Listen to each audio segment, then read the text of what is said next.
Hello, everybody. Welcome to another Planet FPL clash of the correspondents. My name's James, and today I'm joined by two of our correspondents ahead of a game on Super Sunday, but neither of you will be watching it because you'd all be watching Ronaldo at the same time. Instead, I should imagine. Please let me first introduce you to our Brighton and Hove Albion correspondent, Sam Murray. How are you, Sam?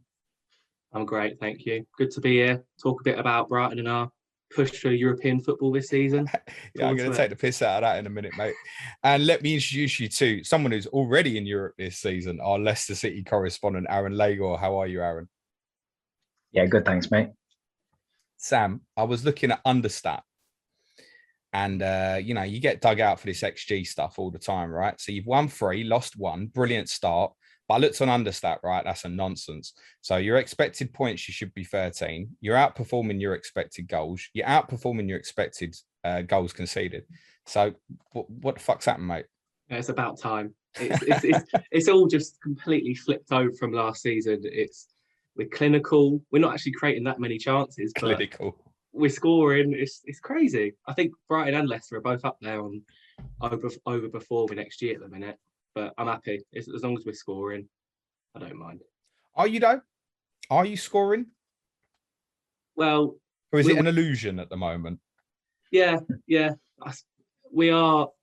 It's not the free-flowing, attacking football it was last year. It's a bit more of a balance, actually. We're a bit more, pragmatic and a bit more solid at the back. But when we go forward, we have been taking our chances. And we've been beating teams that we didn't beat last year. We weren't picking up the points against the teams below us, so I'm just happy with 3 wins from 4.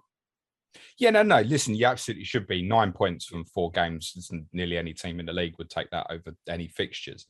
You'd look at it though and go, Burnley, Watford, Brentford. You'd look at them 3 fixtures, and we know it's uncharacteristic for Brighton to win these games, but you've won them all as expected. You haven't done anything that's kind of overperformed expectation. I think we'd have looked at all of them games and gone, yeah, fancy Brighton to win today. Yeah, fancy Brighton to win today. Yeah, and that's what's definitely happened. I remember being in at half time at Burnley, being in the concourse at Turf Moor, thinking we could be 3 or 4-0 down here. This is a disaster. This is not what I was expecting. Came out second half and won that, which that could have gone the other way easily. Everton were outclassed, and again at Brentford, a draw, you wouldn't have argued that at full time. I think that would have been fair, and we were sort of the last 10 minutes. I was accepting that. I was just thinking, as long as you don't concede, I'll take a 0-0. But we nicked that one as well. So a bit mixed to start. But at this point, at this time last season, we probably would have come away with 1 or 2 points. And I agree with that. So it's weird, but yeah, I'll take it. So while I was there, and I thought, well, let's have a look at how Leicester have been performing as well. And you've had a rougher start with Man City, West Ham away in tough fixtures. 1-2, lost 2. On the expected points, you're 19th. Is this something we should be really concerned about? Or is it just a case that actually when you factor in the Wolves fixture game week 1, you've had a quite a difficult start, actually? Yeah, we have had a difficult start. I think that we've been quite lucky in the games that we did win. Obviously, the Wolves match, they had probably the better of the chances in the game, and barring Traore going through and finishing a couple of those chances, then it's a completely different story. And we've certainly, even in the Norwich game, we kind of got away with that one a little bit as well with the disallowed goal and stuff. So. Yeah, I can see why that is the case. It's been a bit hit and miss with us at the start of the season, but yeah, like you said, we have had tough games. So hopefully now the run from here on in is a bit better after the City game. So fingers crossed we can. Now we've got nearly everybody back as well, fit. It does help. So moving forward, hopefully we'll be a bit more consistent. Before obviously you go to Brighton on Sunday, there's a big game for you on Thursday night as well, with Napoli coming to the King Power.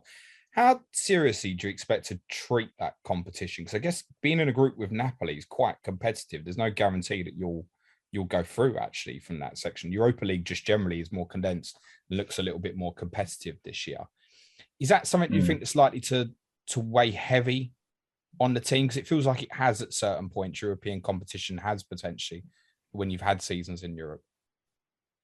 Yeah, I think Rodgers has always been pretty good at rotating quite well, but it's easy to do that in the, say the easier games that you get in the early rounds of the Europa League. But this year is a completely different kettle of fish for us, isn't it? We've got really difficult sides to play, so I'm not really sure how we'll play it, but I guess he's going to want to get sort of the likes of Evans and stuff some minutes. So the likes of him and Vestergaard might start.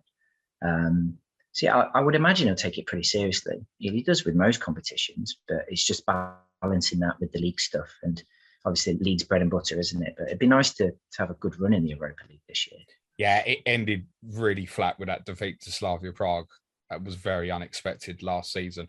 And obviously this year, you're going into it with the crowd there will have expectations in terms of what they're going to say. Yeah. Is it realistic to aim for Europe for you? Yeah. Now you've got this kind of backing of the 9 points. I don't want to get too carried away. Get carried away, not, mate. Probably not. I'd still take mid-table quite happily, top half. I think Basuma was asked that question a few days ago, and he almost slipped up and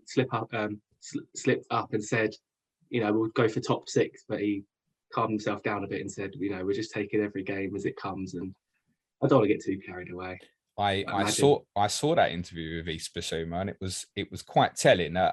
He basically said, "I'm not signing or definitely staying," but he said it in a very, very nice way, actually. And Yuri Tielemans is something very, very similar with yourselves, Aaron, as well. You've got 2 players who play similar positions. Tielemans a little bit more advanced, I would say, than Basuma, who are being sought over by all the big clubs basically in this league at the moment, and many around Europe as well. Do you sense, I'll come to you first, Sam, do you think this is last year of Basuma probably for Brighton? Do you worry that you could go in January even? Yeah, I think a lot of Brighton fans are sort of like, it's difficult because every game he plays, he looks better and better, and he's just, every season he's got better, and he's got the confidence and the technical skill. He's just a class above everyone on our team, I think. And it's annoying because every game he plays, you think he's less and less likely to stick around. I hope he sticks, throughout the whole season. But a lot of fans thought he was going to leave in the summer just gone. So to even have him around this season will be good. The higher up we finish, maybe he has more chance of staying. But I wouldn't blame him if, come the end of the season, there'll be some big teams after him because he is a brilliant player. What would you value him at? Well, Ben White was 50. Probably looking up. It depends. You'd want more than 50 million, I think, for him. I don't know how much people see of Basuma, but just he does everything so well in that team in the midfield. He's just a really brilliant player, and Tony Bloom will drive a good price to him as well, I'm sure, because he knows how important he is. Yeah, as we've said many times, when you come with Brighton, have no necessary means to want to sell the player. Exactly, I think there's an understanding of, from the player's development, at some point he's good enough to go and play Champions League football and stuff, and you can't necessarily stand in his way. What's his contract situation? Do you know? I'm not too sure. I doubt he'd be out of contract at the end of this season. He's probably got another 2 years. Yeah, no, he definitely won't be so, out isn't he?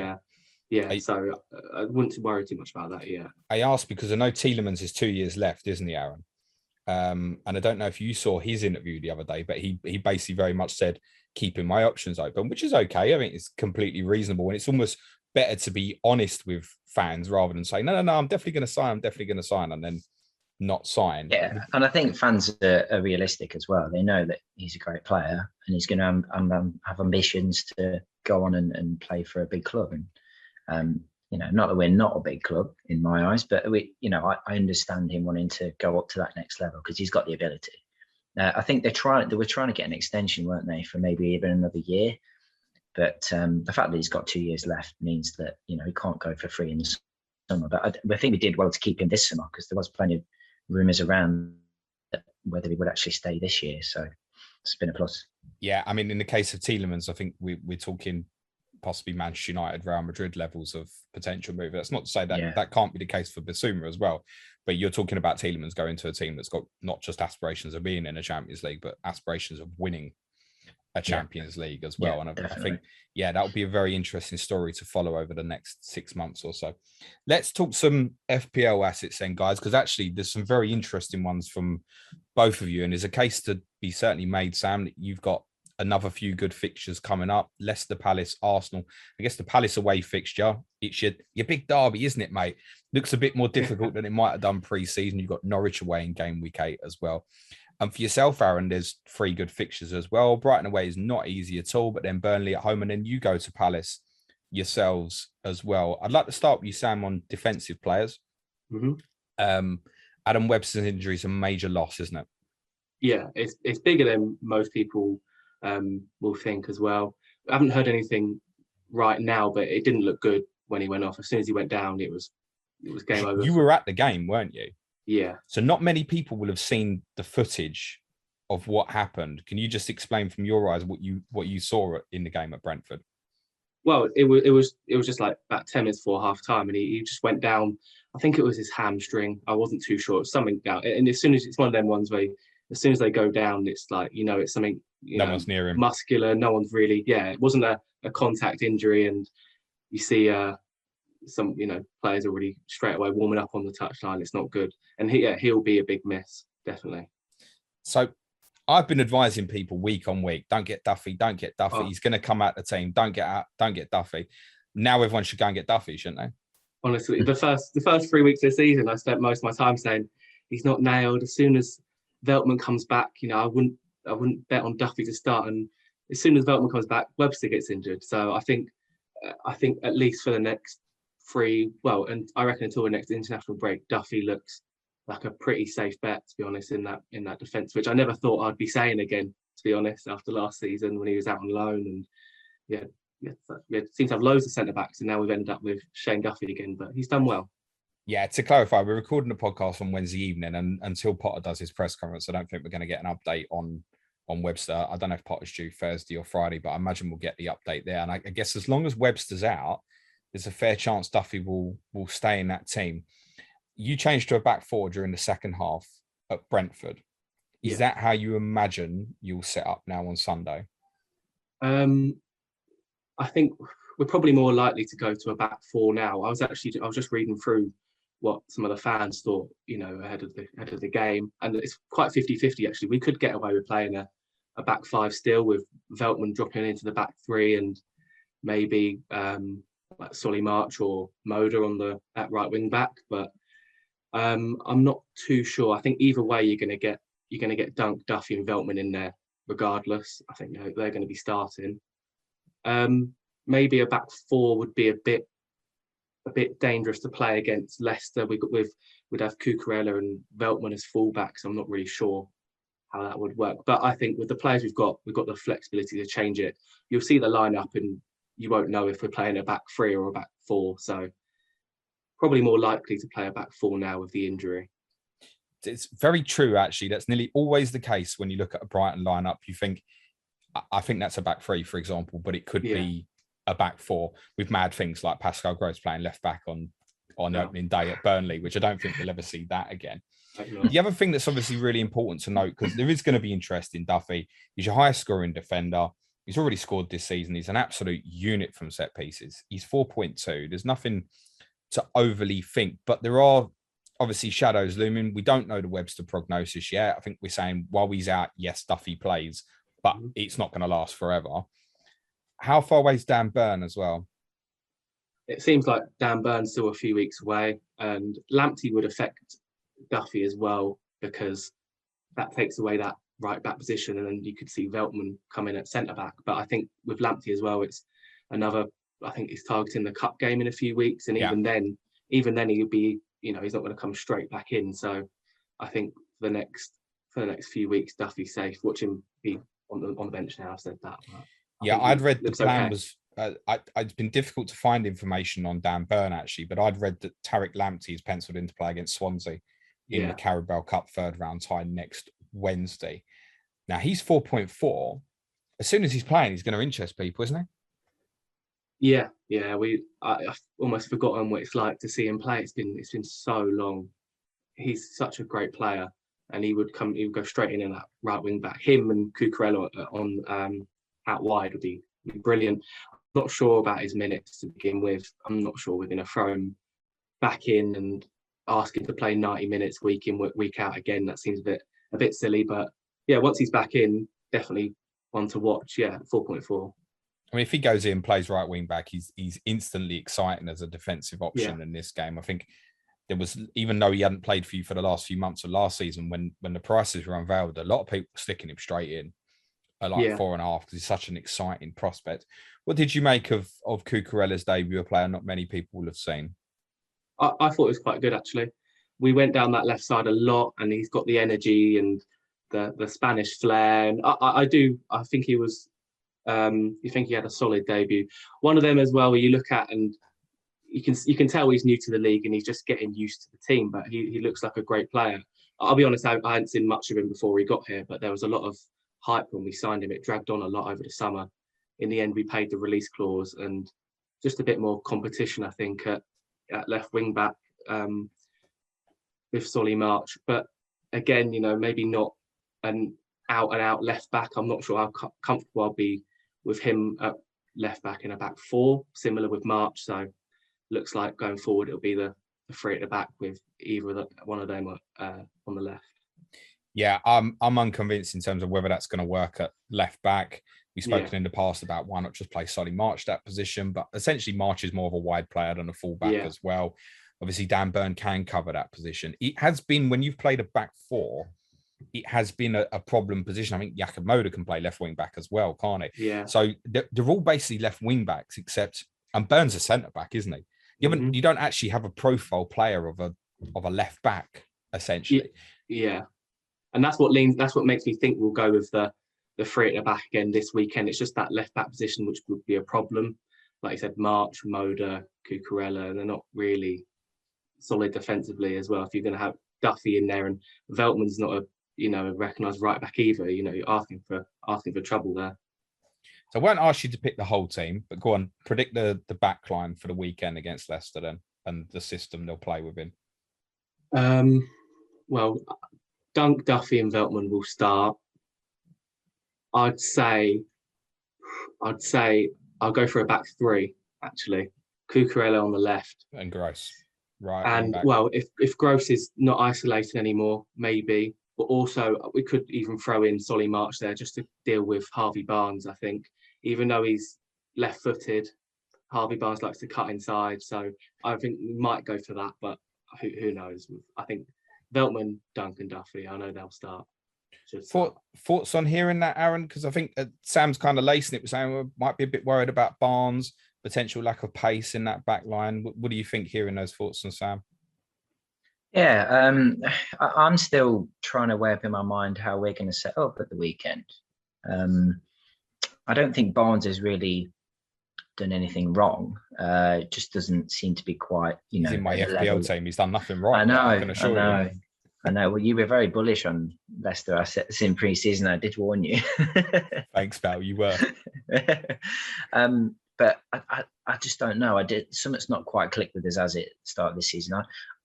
There are rumours that they might change formation, but they've stuck with this formation for this long now. I think it's just a matter of personnel change. I think he'll still stick with the Barnes, and I don't know whether he'll go with someone different on the right. But the only thing is that it strikes to me that our best player from the end of last season hasn't barely played a minute yet, has he? And I think it's about getting him back in the team, because when he's in it, we look so much more dangerous. But it's just a case of they need to tweak the system slightly to fit him in. So Aaron's referring to, if anyone hasn't guessed it, and I'm sure Iheanacho. Referring to Kelechi Iheanacho, who I think a lot of us on the outside are like, yeah, you're underutilizing a player who's now proved he can do the business for you. And are probably looking at it and going, well, why don't you just play 4-4-2 and play Barnes left wing? You could even play Brighton, who's a little bit more defensive minded on the right hand side, as is Perez, actually, despite the fact he'd kind of through his career has been a centre forward. Play Ndidi, Tielemans, Vardy and Iheanacho up front. Go for it. Get on with it. But it's not that simple, is it? No, it's not. But I mean, at the weekend, yes, all right, it was against City and we were chasing the game when Iheanacho came on. But they look so much more dangerous. They brought Lookman on, who looked really lively. I mean, for me, the one that you could take out the team and not have to change the shape too much is Maddison. He's not really looked himself. Of course, we're saying that 4-4-2, and Maddison's not in that team. So, well, the thing is, if you went 4-4-2, I mean, they actually at the weekend when Kelechi came on for Maddison, and they dropped him into kind of the 10 position when City were in formation. But then when we were in attack, it went to more like a 4-4-2. So I don't know whether they might go with something like that. It's just something I spotted. I don't know whether they will go with that against Brighton. But Maddison's not really doing enough at the moment. The diamond is something you utilised quite a bit late in games last season, which actually often meant, when I say basically before Barnes' injury, Barnes was often used late in games, right up front with Vardy, used the two of them to get into the channels, use their pace on the counter-attack. Maddison behind, and then a free in midfield behind that. That's obviously another option. But obviously, if you're going to do that, you put Iheanacho in the team, surely, if you go two up front. And then does Barnes play in the hole, and can Maddison play as one of the deeper midfield three? I suspect he can, but again, it doesn't feel like it's getting the best out of the unit. It almost feels to me like his selection is quite often based on Harvey Barnes versus Iheanacho. Does he want them both in the team? And the system he picks is dependent on that. I don't feel like we've seen Barnes and Iheanacho in the same team too often. No, and that's a real conundrum for him, because they're two of our arguably most dangerous players, but he doesn't seem to use them together. I don't quite, because obviously Kelechi came in when really Barnes got injured, so that they obviously changed system. I mean, the three at the back system worked great for us, didn't it, towards the end of the season? So, and I guess that either they've not played that because they haven't had the personnel at the back to be able to do that. But now we've got Evans and Vestergaard back. They may look at that. I don't know, but then where does that leave Barnes in that system? Well, that's the point. That the change last year came about after Barnes got injured. To the back exactly. three. Yeah, and now Barnes is back fit, and we're playing the back four again. That's how it feels to me. So then I think in that system, if you're playing three at the back and Barnes is going to play, he's probably got to be one of the centre forwards. Yeah. But then you're changing the system to get Iheanacho in the team, and then you can't put him in the team because you've got to put Barnes up front. So it's a difficult one. It is a difficult one. I mean, to be fair, these are first world problems here, Aaron. Of course. Clearly, the squad is improving. We've gone beyond the days of going, Leicester have got the first 11. There's competitive players there to compete for the shirt, as you already alluded to, particularly with some of them players back fit. I just, my sneaky is it's very much Barnes versus Iheanacho. And I just wonder, as an owner of Harvey Barnes, I realise I'm probably alone, the only person listening to this who's probably still got him. With these European fixtures coming round now, we are going to see some rotation. Vardy's not going to play Thursday, Sunday, Wednesday, Sunday, Thursday. He's not going to play all of them, is he? He obviously almost definitely doesn't play at Millwall in the Carabao Cup. But he's not going to play all the Europa League games and all the Premier League games. So those minutes are going to come now for Iheanacho, surely. You would think so. Yeah, I mean, I think he'll play tomorrow. But then that's one of the hardest game in the group, isn't it? I mean, still early in the season, but yeah, I think if we do go deep in the competition as well, then there will be kind of a bit of rotation. But yeah, it's a difficult one for Rodgers to work out, but he needs to work it out because something's not quite clicking attacking wise, is it? We're not, there's a reason why we're really down on XG and stuff like that. We've had, limited chances in the games that we've had. Is it down to creativity? A little bit, yeah. I do think so. And then does that fall onto Maddison a bit, really? Yeah, it does. I don't know what it is with Maddison this season. He just doesn't. I don't know whether I'm just reading it wrong, but it seems like his body language just says he doesn't look interested. And I don't know whether that's because some of the games he's not been seeing as much of the ball as he usually does, and I mean, especially at the weekend. I mean, it's always going to be difficult getting the ball off Man City, but I don't know. I just don't know whether. I think something needs to change, but it's hard for me to say what it is. But then I'm not paid the big bucks to work that out, am I? So, if I said to you from an FPL perspective, right, look, 3 good fixtures, you got to buy Barnes, Maddison, or Tielemans for the next 3 fixtures. Where does your money go? None of them. Brilliant. Thanks, Sam. Thanks. Fucking star you are, mate. My plan on Harvey Barnes, just briefly, is I think he's going to stay for me this week because there's other issues. I'm holding on to Antonio with the suspension and stuff. And then I'm probably looking to move it on next week. But I don't want to sell him for Burnley at home. It's going to be one of them ones I can't get rid of him. But I think after Burnley at home, I'll go, right, yeah, that's it. And probably move it on because your fixtures do stiffen up quite a bit from game week 8. Got United, Brentford away, Arsenal, Leeds away, Chelsea. Looks like a tougher 5 where I can think, okay. Whereas the City game, I just looked at it as one bad fixture. But then I don't expect Harvey Barnes to return at Brighton this week because nobody smashes them anymore. That it just doesn't happen. No, good at home, aren't they? Yeah, solid at home. As Sam alluded to, there might be some issues with pace. I take it, Sam, for those who've got Joel Veltman, just to reassure them briefly, they should hold now, right? If they're still sitting there with him. Yeah, he should be okay. Definitely, yeah. With the pace, like we've done well with that defence with Duffy in there. He brings the physicality, and we've done well against Tony and Calvert-Lewin and Chris Wood so far in the opening games. But it worries me a little bit with Barnes and Vardy. We struggled against Damari Gray against Everton a few weeks ago, so I'm a little bit worried there. Yeah. There you go. See, Barnes is going off this weekend, Aaron. If he starts. I was going to say he won't be the fucking team, will he? Probably knowing by that. Right, let's focus on the other end a little bit then, because one certainly mitigating factor for yourself, Aaron, is the injuries you've had, and having to play Daniel Amati at centre-back's not been ideal. If you go with a back 4, what in your opinion is the first choice at centre-back? Obviously, taking Fofana out of the equation, unfortunately, at the moment. Yeah, I would probably, obviously Evans, and then it's just between Sionchu and Vestergaard. And on current form, I'd probably go Vestergaard because Sionchu's having a bit of a shocker this season so far. Everything he seems to do. I mean, obviously, the ricochet comes off him in the weekend. He doesn't know a lot about it, but, it's another one of those you think, he could do better there. But, probably those two at the moment, but they're obviously both of them aren't going to be up to speed for a while. So I think Sionchu probably keeps his place, and he probably shares the minutes with the others. So we've got a theme that's developed on this podcast. We've said Sam's team might have some issues in terms of pace. You've just spoken about, are they up to speed, Evans and Vestergaard? I'd ask you if they've got any speed at all, mate. Yeah, they're never going to be up to some of the I just wonder, does that work as a partnership in a back 4? Maybe not. Maybe it works better in a 3, doesn't it? Yeah, quite scarily for the Harvey Barnes owner. Yeah, it possibly does. It possibly does. I think Vestergaard as a left-sided centre-back can work. I'm pretty sure that's where he played for Denmark from memories during the Euros. Johnny Evans would have to be the middle of it.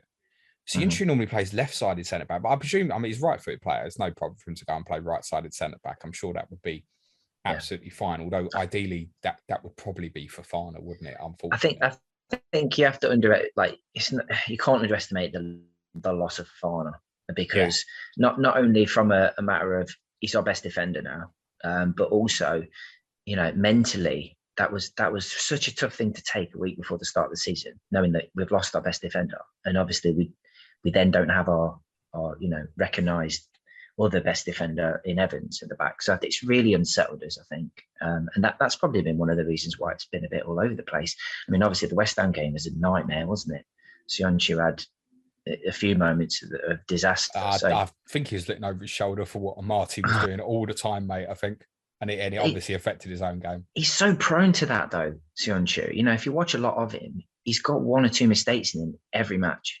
And don't get me wrong, he's been a good defender for us over the last two or 3 seasons, but he has got that in him. But when Evans isn't there, he just looks half the player.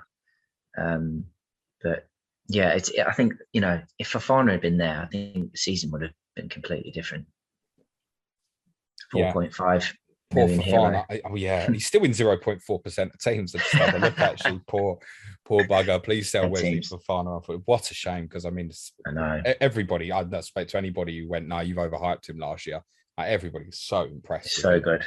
Yeah. Last year, Touchwood, he comes back to full fitness early in 2022, hopefully. Yeah. What's happening in the fullback areas, mate? Because I really don't want to fucking sell Ricardo Pereira, mate, and I'm gonna have to, and I really don't want to get rid of him. He's a difficult one now, isn't he? You can't sell him with them fixtures, but then if he's not going to play, he's got to go. This is the reason I didn't go there, because he's a lot of money, really. But obviously, capability is big. He's got a high ceiling, and game week 1, he gets the assist and gets maximum bonus, and you think, oh, here we go.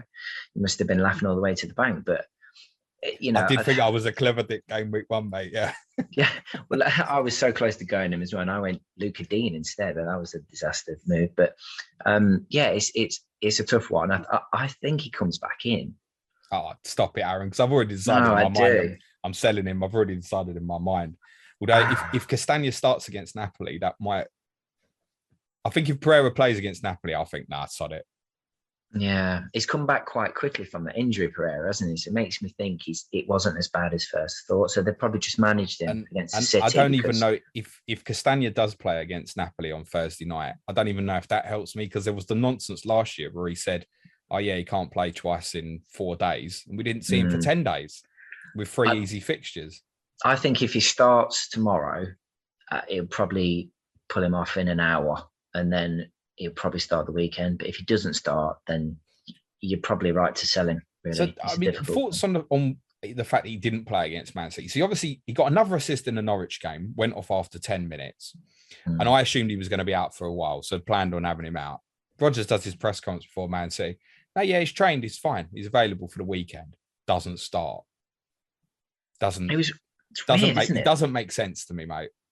The only thing I can think of is obviously they knew that City was going to be a difficult game, and to put him back into that, knowing that he would be doing a lot of work off the ball and stuff, they probably thought, you know what, bit of a free hit, maybe give Castagna some minutes in his legs and save him for the Napoli game. That's the only way I'm looking at it, but I might be wrong. Maybe, but then actually, as much as we kind of looked at the 3 fixtures, Brighton will have long spells of possession. We know that. They like to keep the ball, so you got work in the legs for those games. Mm-hmm. Burnley afterwards, you're probably playing against Dwight McNeil, who he's up and down all game, doesn't stop. And then Palace, you're probably playing Zaha. So, I mean, does that, from that perspective, what you're saying there about Pereira and being worried about movement and reoccurrence of injury and stuff, I mean, just looking at each of those 3 games, that puts me off, mate. Yeah, I can see that. They might rotate them, might they? I will be gutted if I sell him and he starts at the weekend. And I know that's a strong possibility. But I don't think I can afford for it to go the other way, where I keep him and he doesn't play. No, you can interpret it either way as well. If he starts tomorrow, what does that mean for the weekend? Does that mean he starts the weekend? You don't. Yeah, no, I don't even know if it's a clue. No, I don't even know. I think. I mean, I'm going to the match, and I'll be watching him for you, and I'll make sure that I keep a close eye on him and seeing how he's looking. I'm going to turn my notifications off, because I've already decided I'm selling him, mate. Who would you rather play there? If it's going to be Castagna or Pereira there, who would you rather played? And is that influenced by the system? Oh, Pereira, without a doubt. Yeah. I mean, obviously, even if we change system, I'd sooner have Pereira bombing down the right. I mean, nothing against Castagna. I think he's a good player, and he looks great going forward. I just think Pereira is by far the better player, personally. I'm in agreement. I've said to you loads of times, Aaron, like, if you don't want him, send him down to White Hart Lane, mate. I'd love to have him as a right back at our place. And left back, is it Ryan Bertrand's? I take it now. Yeah, I would say so. Yeah, unless it's going to be Castagna and Pereira, which we could see, I guess. Castagna obviously can play left back, as can Pereira in emergency. That's the other thing. But then you've got Thomas there as well, haven't you? I think it's going to be between Castagna and Pereira on the right, and then it's Bertrand and Thomas on the left. It gives us more natural width on the left as well, doesn't it? Because Castagna's good on the left, but he's constantly coming inside, and it just depends on what type of system he wants to play, I suppose. Yeah. I take it from all this, your defensive players, it feels like should just be avoided. Yeah, I told you that in pre-season, didn't I? Well, I think I should probably look at it and go, look, I got 17 points from Pereira in 3 game weeks. Yeah, you've done and well. Actually, I've effectively got a bit more out of it for the fact that he didn't get on at all in the Manchester City game. Should I look at it as he's basically got me 5 points per game over the 4 and just get it done before the price drops, etc. Yeah. I'm actually not bothered. Like if his price dropped and he was going to play on Sunday, I'd definitely keep him. But I just see it becoming an ongoing problem. Yeah. Sam, offensive players. Should we be beginning to look at Brighton offensive players? It's more the same, really, the same sort of stuff we saw last year without the loads of chances that we were getting. I think Trossard was the main man against Brentford. Even after playing a couple of games in the international break, Potter put him straight in there and he played 90 minutes again. So I think he believes he's one of the most important players to us, and he is. When he's on form, he's great.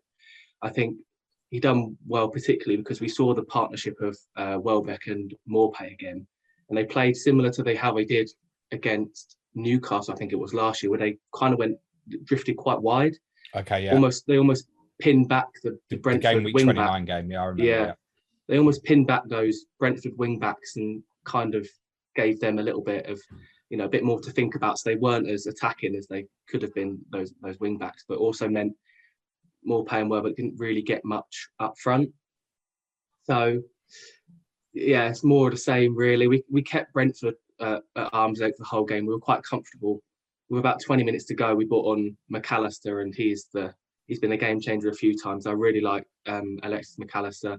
He's a bit different to what we've got. I think he gets the ball, and no matter where he is on the pitch, he turns and he runs at that goal. He's so direct, and he changed the game against Brentford, really. I'm not sure if he's shown enough from the start yet, but as a player to bring on for the last 20, he's looked good so far. So maybe not now with Brighton attackers, but maybe down the line once players like McAllister or even Maupay start to get a few more returns.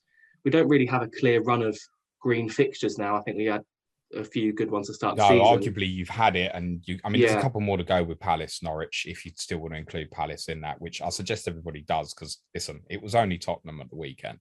But otherwise, that kind of, you've got Newcastle at home in 11, but otherwise the run of fixture, like Villa away, Southampton away, the easier on paper fixtures look like they're away for a little while. Actually, yeah, it's a bit mixed for quite a while. Yeah, there's no obvious place that you can kind of target and think, oh, we've got a few in a row, a few good games in a row. But at the same time, there's not many, really bad fixtures in there. I think we've got City and Liverpool back to back, but after that is, there's a green and there's a red. I don't know.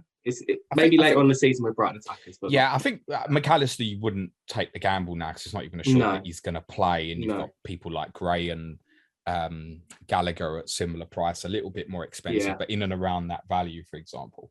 And to be honest, Trossard, I feel like he's one of the few players you could make a case to say he's possibly been overpriced. You look at Trossard's 6.4 at the moment, and he's got 18 points. So there's an argument to say, well, actually, that's decent. He shouldn't have even dropped in value. But around the value, you've got Tielemans, Rafinha, James Ward-Prowse, Said Benrahma's up to that sort of value now. Bukayo Saka at Arsenal. There's loads. Yeah, I think I can't see you picking Trossard over these sort of players. That's fair. I think we said this pre-season. If he was around even just at 6 million, it gives you something to think about a little bit. But until he, shows a bit more consistency, maybe, then no, you can't really make a case for him. What it does mean, though, at some point, and he obviously already is, his ownership is less than 1%. At some point, it will be a thing, and it 100% will be a differential when that thing comes round. When you're coming into blank game week 30 and that sort of thing, and we need to get him in like I didn't last year and everybody else did. Okay. Neil Maupay, Sam. Someone asked me on my deadline stream going into game week 4 about buying Neil Maupay, and justified it by saying he scored twice. I said, yeah, but do you not remember all the chances that he misses? Should we be considering something with Neil Maupay at the moment? At the same price, 6.5. Yeah, well, I think everyone's worked out Maupay now. He looks good, and he does a lot for the team, but he's not really that clinical finisher. We haven't seen that yet. The only thing, one of the good things he's got going for him is I think he'll start every week. We've got at best half fit Welbeck every week, Connolly and Lacardia now. Like, we haven't got much competition there, so Wolpe will be started, and again maybe at some point, but I can't bring myself to have him in my team anyway, and watch him. Yeah, I guess odds on Edwards would have got some attention at the weekend at the same price. People will be watching. Tony's now 6.4. You've got Adam Armstrong down at 6 million. Pookie's down at 5.9, and Pookie's got a really good run of fixtures coming up. Actually, it's difficult to make any case for him. He's not bad. Like, don't get me wrong, he's not a bad player, but just for the price, and I probably wouldn't get him in right now. And any advice for Sanchez owners? It's definite keep, isn't it? There's no reason to move, is there? Yeah, no reason there at all. Like I said, the mixed fixtures, you get a good fixture and a bad fixture. And some people saying about he doesn't get the saves, but 2 clean sheets out of 4, he'll keep ticking along. I think everyone's got more important problems now. Do you know, Aaron, what Kasper Schmeichel's ownership is? No, I don't actually. Anyone want to have a guess? I'll throw it out to both of you. 6%. 6% says Aaron. Go on, Sam. 12%. Kasper Schmeichel's in 19.6% of teams. Really? But you never see it, do you? It's got to be less engaged or less Twitter players, for example. It doesn't feel like it, but yeah, Kasper Schmeichel is in nearly a fifth of FPL teams. So someone listening to this obviously does have him. And I guess you'd make the case at the start of the season going, well, they should have finished top 4 the last 2 seasons. I'm picking up a 5 million goalkeeper, although the way you finished last season defensively with like the Newcastle and Tottenham home games did make you think, I don't think you want to do that. But what would you advise to Schmeichel owners then? Well, if you've got him now, then you're probably not selling him because you don't really want to waste the transfer. But if you're wildcarding, then I get rid. His thing is, he's consistent, isn't it? I mean, you made a good case for him in pre-season, to be fair to you, James. And he's, it is a position you don't want to mess around with. He's consistently going to play every game. So if we could sort our defence out, I think that was the reason I'm so surprised, because our defence was a bit of a mess at the start of the season, wasn't it? So I thought people would avoid it. But if it comes back around and we start keeping clean sheets, then he's not a bad one to have. But when you've only got an extra 0.5 and you're up at Pereira, like, he can give you so much more, can't he? Yeah, but Schmeichel's going to play, mate.